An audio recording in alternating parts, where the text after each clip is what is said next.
Hey everybody, welcome back to DeHaven Family Farm. It is like 0 degrees Fahrenheit outside, so we're going to work in the garage here today. We got the Ram 3500 in here, and we have some accessories we're going to add. So let's take a look at them. First thing we're going to add is some lights up here on the truck. So we have some work lights at night. These are, I don't know, Nightlight or something, 2-year warranty. I don't know, got them on Amazon. Not sure how good they're gonna be. They look pretty tough. These are floodlights, not the spotlight, and they have a nice adjustment there. We'll be able to tilt them. So that's one thing we're gonna do. Next thing here is I bought a backup camera for the truck. I'm actually going to install this in a separate video, so stay tuned for that. I have opened it and looked at it a little bit. This is a wireless camera, but it actually requires some wiring. So that's why I thought I'd do a separate video on installing this. So stay tuned. You will not see this in this video, but we are going to do it. Next, we got a toolbox that we are going to mount under the truck right there. This was just a Tractor Supply thing, not a fancy box by any means, but it'll be nice to have a toolbox. I've been working a little bit figuring out how I'm going to mount it. You can see I have a bracket there, just kind of trying to stage things out a bit. So that we're going to do in this video, as well as the lights right there. And another thing that will be an upcoming video is I bought this Loadhandler. Basically, it's like a tarp on a crank, I guess. You know, easy as 1, 2, 3 there. Up to 3,000 pounds. I watched a few YouTube videos on these. Some people liked them. Some people it worked. It didn't work, whatever. Okay, sorry about that. Had a phone call. Anyway, yeah, so watch some YouTube videos. I have a little trick that I'm going to try with this. This is actually for this truck. And we're gonna do some testing on it come springtime. We're gonna load it right up to 3,000 pounds and see if it works. But I wanted to try one of these out. I do have a 14,000 GVW dump trailer, so I wasn't sure if I wanted to put a dump kit underneath this flatbed. And as of now, I've decided not to do that. But it would be nice to be able to unload maybe some mulch or something out of the back of the truck. So we're going to try this and see how it works. So stay tuned for that video. Like I said, that'll be closer to spring. We're going to put this baby to the test. So the last thing we actually have installed already. I did not do it, but I finally got my new hitch on this truck. This is a 22,000 pound hitch. This is a 2.5 inch hole here. So I got a brand new 2.5 inch receiver for that. And so that'll be good. So I don't know if you can hear the wind blowing in the camera or not, but so yeah, I got that done. So these are all the accessories. Like I said, this video, we're going to do the toolbox. We're going to work on those lights. So stay tuned. Let's get started. Okay, so I'm working on the support brackets for the toolbox. And this is what a typical support bracket looks like here. Has a brace on it like that. Because of the way I have to mount mine, I had to cut those off. So I put in a little corner brace to help stiffen that up. I'm not really worried about removing the big brace because this is not a big toolbox. If this was like a 36-inch long big toolbox that was going to have, you know, 50 chains in it, I'd be concerned, but I'm not. So I got that done. So the next thing I'm looking at is where I'm going to mount these brackets. Trying to get the light over there for you.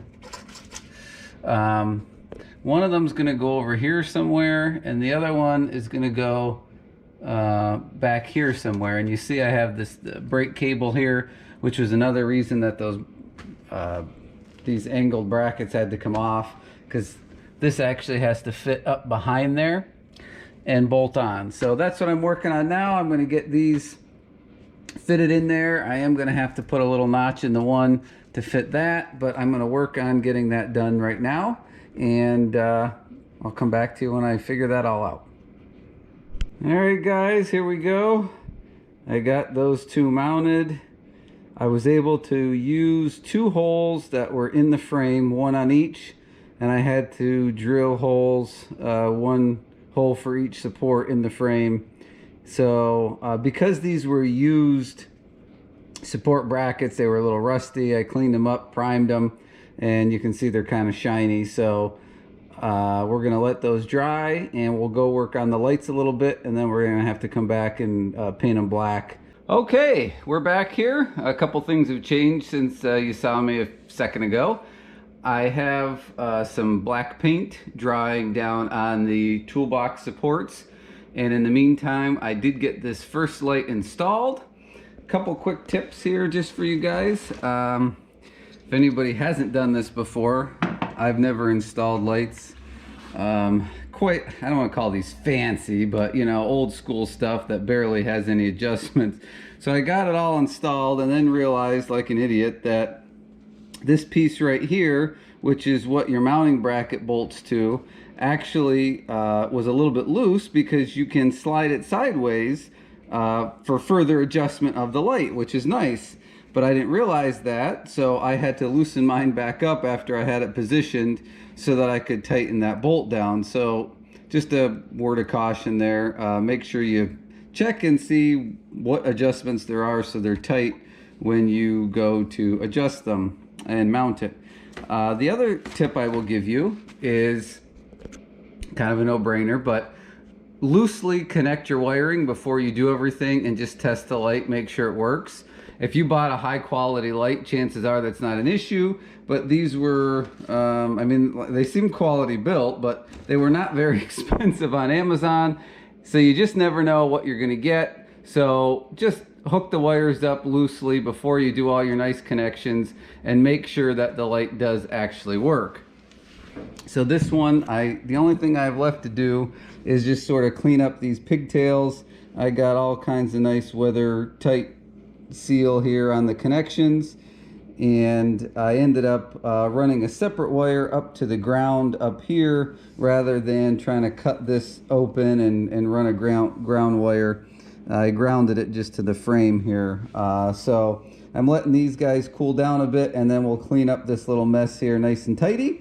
But in the meantime, I'm going to get started on the second light over here. All right, both the lights are on.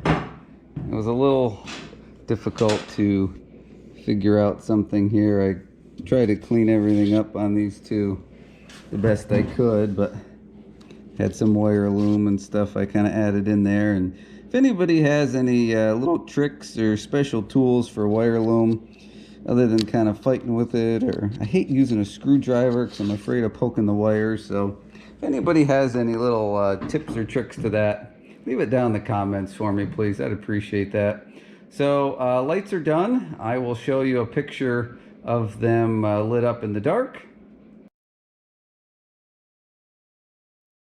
And now back to the toolbox. Okay, so here we go. Here are our two brackets. They are primed and painted. I did just flat black because that's kind of what the frame is. So I've been thinking about this, and I bought this, well, I had it already, 18 by 18 by 24 inch wide toolbox, and it won't quite fit where I was hoping it would fit. So since it doesn't fit perfectly in there, I actually have a 3-foot wide toolbox that I think I'm gonna set here and see if it fits in there, because as with anything, more storage is always better. So let me grab that big old box and set it in here, and we'll see what it looks like. All right, there's the big box. It's about flush with the front of the bed. Sorry, I gotta trip over all my junk on the floor here. I didn't measure it, but it looks like there's a decent amount of room. You know, one thing that I have to consider up here in the north is if I need to do tire chains. So I want to make sure that my tire chains won't come in contact with the toolbox. You know, of course, unless they come loose or something. But I think I have enough room there. I'll measure that. It looks like it's 5-ish, 4.5, 5 inches. And having that big box on there would definitely be better than that little box. I mean, I could put a lot more in there. The only holdup with me doing this big box instead of the little box is that the brackets, you know, I had to modify them a little bit to fit on the truck and to make everything work. And I modified them in such a way that they were going to be capable of holding that little box, not the big one. So if I use this box, I'm going to have to put, do a little modification to my modification, I guess, to make sure that this box is supported the right way. But overall, I mean, it's a pretty good fit. It, I don't know if you can tell in the picture, it is sitting higher than the step to get in the truck. So I don't have a clearance issue. Yes, there is some cardboard hanging down. The paint was dry, but it's not cured yet. So I didn't want to be sliding the box around on those brackets and scratch all the paint off. So I put a piece of cardboard on there for now. But yeah, I'm gonna go to lunch and give this some thought, and we'll see what we come up with after lunch. We may try and make that work, so stay tuned.